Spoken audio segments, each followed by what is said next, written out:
everyone, Fran here at New Testament Explained. Today's video is going to look at disputes and Jesus' claims about himself, and these passages come together as part of Anthology 6, and this will be the fourth video out of 9 on Anthology 6. As always with Anthology 6, we are looking at two key areas for Bible passages. We are looking at what is causing disagreement, why is Jesus getting into disagreements, and then we are also looking at key themes that emerge within disputes and within conflict. And again, all these videos align to Edexcel's A-level religious studies and their New Testament studies course. However, if you are not studying that course, I'm sure this video will be of more than interest to you. So make sure you subscribe if you haven't already. So in terms of context then, this is a lengthy passage before we start. It's possibly one of the lengthiest passages we look at in terms of New Testament extracts on the Edexcel course. And what this passage does is it builds to a dramatic conclusion where we get one of Jesus' most explosive I am statements. And what that means is instantly there are parallels at points in these passages between the I am sayings topic, which is topic 2.2, and this topic 5.2. So at the start of this passage, at the start of this debate, Jesus delivers his I am the light of the world statement, and it fits in with the Feast of Tabernacles, where the temple is lit up by giant torches. And again, as we've kind of noted, it's going to then sort of carry through to the end point where we get an even more dramatic I am saying. Getting straight into it then, the first section that makes up this broad passage is disputes over Jesus' testimony. And as I've just noted, this passage starts relatively quickly with an I am saying. I'm not going to delve too deep into the I am saying because we do study the I am the light of the world saying as part of the titles and I am unit. So keep an eye out for the video on that topic and watch that to kind of gain any extra information that you need there. What's interesting though is the next sentence, as in still in the first paragraph: whoever follows me will never walk in darkness, but will have the light of life. And what you can also make here is a link to topic 2.1, which is John's prologue, where the themes of lightness and darkness are quite prevalent. So again, whilst this is a passage that we're looking at as part of a unit on conflict, this course does allow you, where relevant, to make links to other areas of the course. So we've got a link to the I am saying topic and a link to John's prologue. So 2 links to previous content. Moving on then, in verse 13, the Pharisees challenge Jesus, saying, "Here you are appearing as your own witness. Your testimony is not valid." Now, what the Pharisees are trying to say here is that Jewish law demands that in order to prove a statement, you need 2 witnesses. Now, Jesus has declared himself as a witness and God as a witness, but the Pharisees are essentially saying here, that's not okay, that's not how the Jewish law works. And therefore, quite early on, we get the topic of disagreement, which is one of the 2 areas we're looking at. And this topic of disagreement is the law of Moses. The law says one thing, Jesus is disagreeing and saying it doesn't need to be that way. So you could link it in to the topic of disagreement, law of Moses. Into the next larger paragraph, we get the sentence, I stand with the Father who sent me. And again, when we're looking at key themes that emerge in these passages, we get a Christological statement that Jesus is making very clear his relationship with God. You'll notice if you've been watching a few of these videos that this theme does come up again and again, and that's okay, because if it was a clarify question, for example, you'd only have part of one of these extracts, so don't feel like the repetition of saying in all these passages Jesus is making Christological statements. That is fine to do. And then into verse 17, to the end of this paragraph, we get this continuation of why there is a disagreement, the law of Moses. Jesus says, in your own law it is written that the testimony of 2 witnesses is true. I am one who testifies for myself.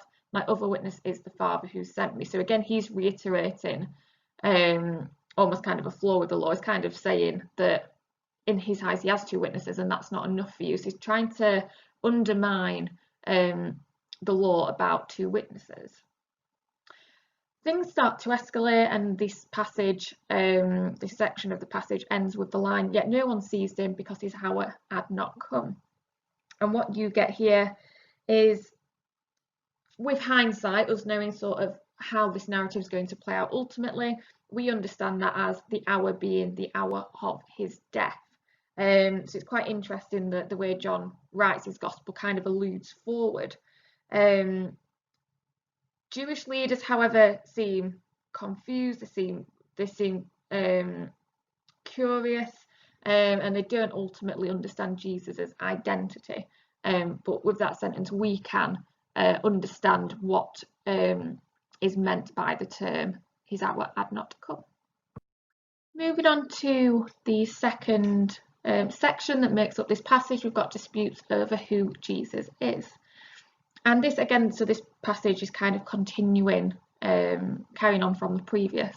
So this starts, once more Jesus said to them, I am going away and you will look for me and you will die in your sin. Where I go, you cannot come. And again, what we're getting here is this notion that Jesus has come from somewhere different. It does make an inference to his relationship with God. And you can link it into John's prologue, the Logos, the idea that Jesus is God incarnate. And again, it shows this kind of lack of understanding between Jesus and, in this case, the Pharisees, that the Pharisees just are not understanding the identity of Jesus. Moving on, things get again more heated. Jesus continues, you are from below, I am from above. Again, you can make a link here to John's prologue. We look at the theme called flesh and spirit, and it kind of fits into that notion that Jesus is from the spiritual world, is not kind of the human world, and is not in a traditional sense like kind of flesh. So it links to that theme, which again, if you look back through this YouTube channel, you'll find videos on that theme in John's prologue, so I'd recommend watching that.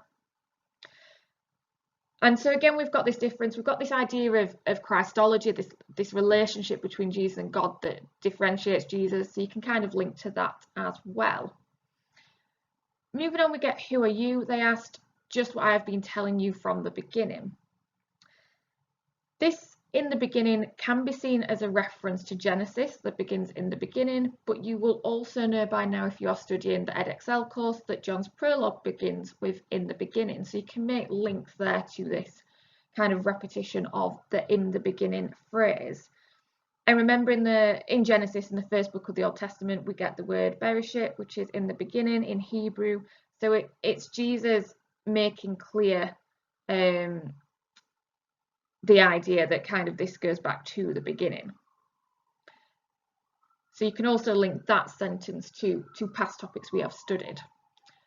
I've highlighted the Son of Man just because you can make a link there again to topic 2.2, which is titles and I am saying, so you can go back to that section of the course and look at the use of the term Son of Man and what that means.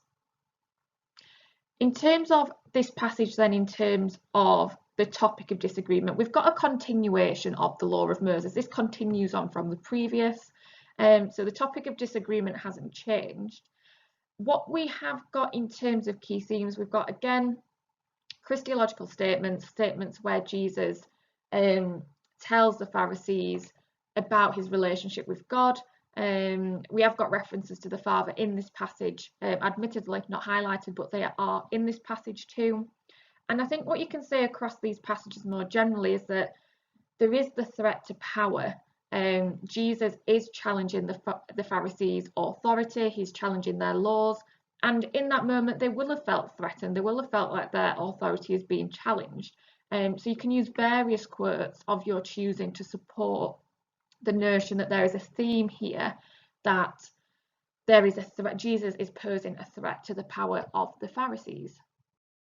Moving on to the third and lengthiest part of this passage, we get dispute over whose children Jesus' opponents are, and this conflict is escalating now. It's going to get more heated as the passage progresses. So the first section we're going to look at is the line, "Yet you are looking for a way to kill me, because you have no room for my word. I am telling you what I have seen in the Father's presence, and you are doing what you have heard from your father." So again, we've got a continuation of Christological statements. Jesus is making clear that he has been in the Father's presence, that there is this connection there, the relationship there. But the reason why this is now escalating even further is that he is implying that Jews aren't really worshipping the true God. He says your father. He kind of makes a distance and difference between his father God and the God that they're worshipping. So that is not only a Christological statement, it's a threat to power, making an accusation that the God they're worshipping is not almost a true God. And as we'll see as this passage progresses into the next slide, the things Jesus is saying could be considered blasphemy, in that they are insulting in the eyes of the people hearing this. It's an insult and disrespect towards God. And what we then get into the next paragraph is kind of where this really heats up and gets a little bit more specific. So we get, "Abraham is our father," they answered. "If you were Abraham's children," said Jesus, "then you would do what Abraham did. As it is, you are looking for a way to kill me, a man who has told you the truth that I heard from God. Abraham did not do such things. You are doing the work of your own father. We are not illegitimate children," they protested. "The only father we have is God himself." So this is becoming a debate, an argument about ancestry. So Jews believe they are descendants of Abraham and spiritually therefore from God. And Jesus is making the point that whilst that may be the case, that they are not acting in a way that demonstrates faith. They are acting against that. The fact that they are trying to kill him in particular is an issue that Jesus understandably almost has, that they are sort of acting in the devil's name. And if they truly understood who he was and truly were acting in a way that reflected that of Abraham, then they would not be acting in this way. So again, the argument is revolving around the law of Moses, the idea of the Old Testament. Again, we've got a threat to power. Jesus is making quite serious accusations to the Pharisees at this point. And again, they would consider this blasphemy, the content of what he is saying and the challenges he is making in regards to who they are worshipping. And not only that, he's challenging the very foundations of their religion by attacking sort of their understanding of Abraham. So again, they would consider this blasphemy. In terms of the final section, then we've got, "Why is my language not clear to you? Because you are unable to hear what I say. You belong to your father, the devil, and you want to carry out your father's desires." So again, we've got a lot of quotes here. Again, in an exam question, you wouldn't get this entire passage. It's quite long. So even if you just got part of this, the repetition actually might be quite useful in ensuring that you're able to pick out these big points. Jesus is just reiterating and continuing to make his point that the way that the Pharisees are acting is not how they should be acting, and that Jesus is related to God. There's that Christological statement again about the Father, and again, it's going to be considered blasphemy, the kind of intensity of which he is accusing the Pharisees. Into the final part of this passage then, the Jews respond to what they are hearing by saying, "Are we right in saying that you are a Samaritan demon possessed?" Again, it's just reiterating this lack of understanding, that they think he is possessed by the demon, which is quite interesting given what Jesus has been saying about the Jews and the Pharisees up until this point. So it shows a degree of threat of power, they're reacting against it, and it just shows the nature and intensity that this conflict is reaching. Verse 51, we get, very truly I tell you, whoever obeys my word will never see death. I've highlighted this because it links to topic 1.1, and whilst that topic primarily looks at Matthew's Gospel, we do look at Old Testament expectations regarding the Messiah in that unit, and one of them is that Jesus will defeat death. And so you can see a parallel between this line and an Old Testament expectation regarding the Messiah.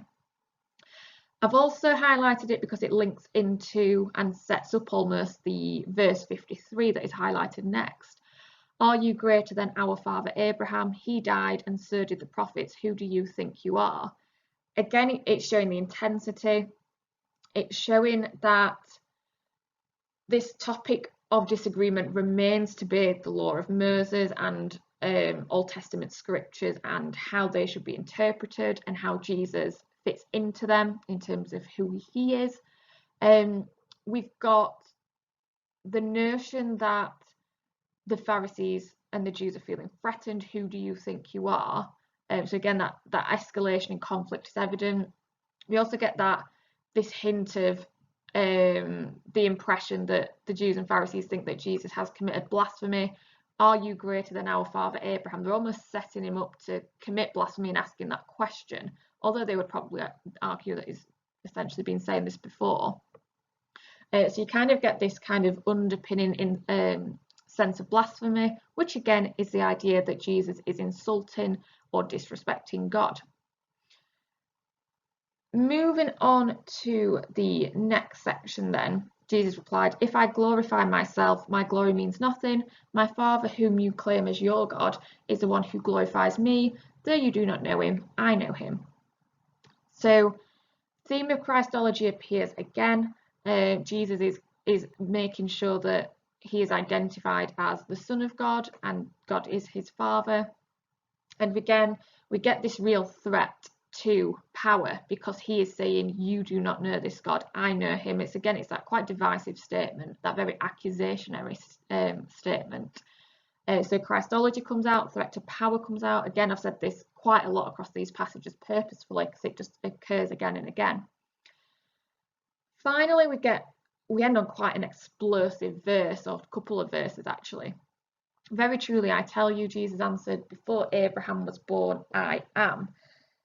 This is quite a bombshell of a statement in that Jesus is claiming to be older than Abraham and by consequence older than the Jewish religion itself, because he says before Abraham I am. So he's saying I predate not only Abraham but the Jewish religion.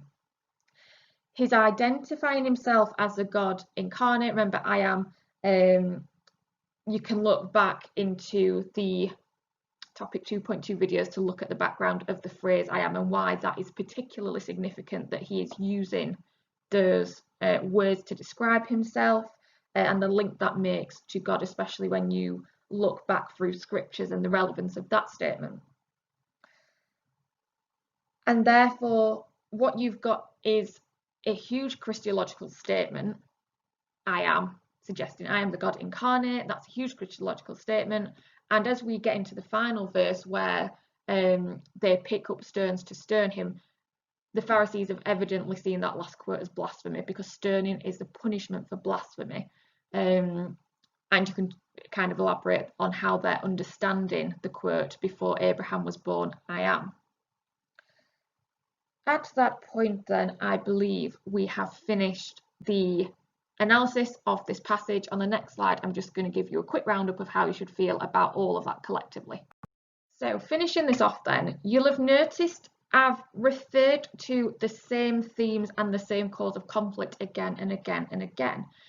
And what you've got to remember, that if this came up as a clarify question, you would only get part of a passage. So it doesn't matter that it's felt repetitive, because your section of the anthology that may appear in the exam would only mention those things once. You would never be in a position where you have to write an answer where you write as repetitively as perhaps I've spoken. As always, subscribe to the channel. If you've got any questions about this, if you're one of my students, you can email me or comment below in the comments box. But thank you for watching. This is the longest video, and the rest that make up this series will be shorter, I promise.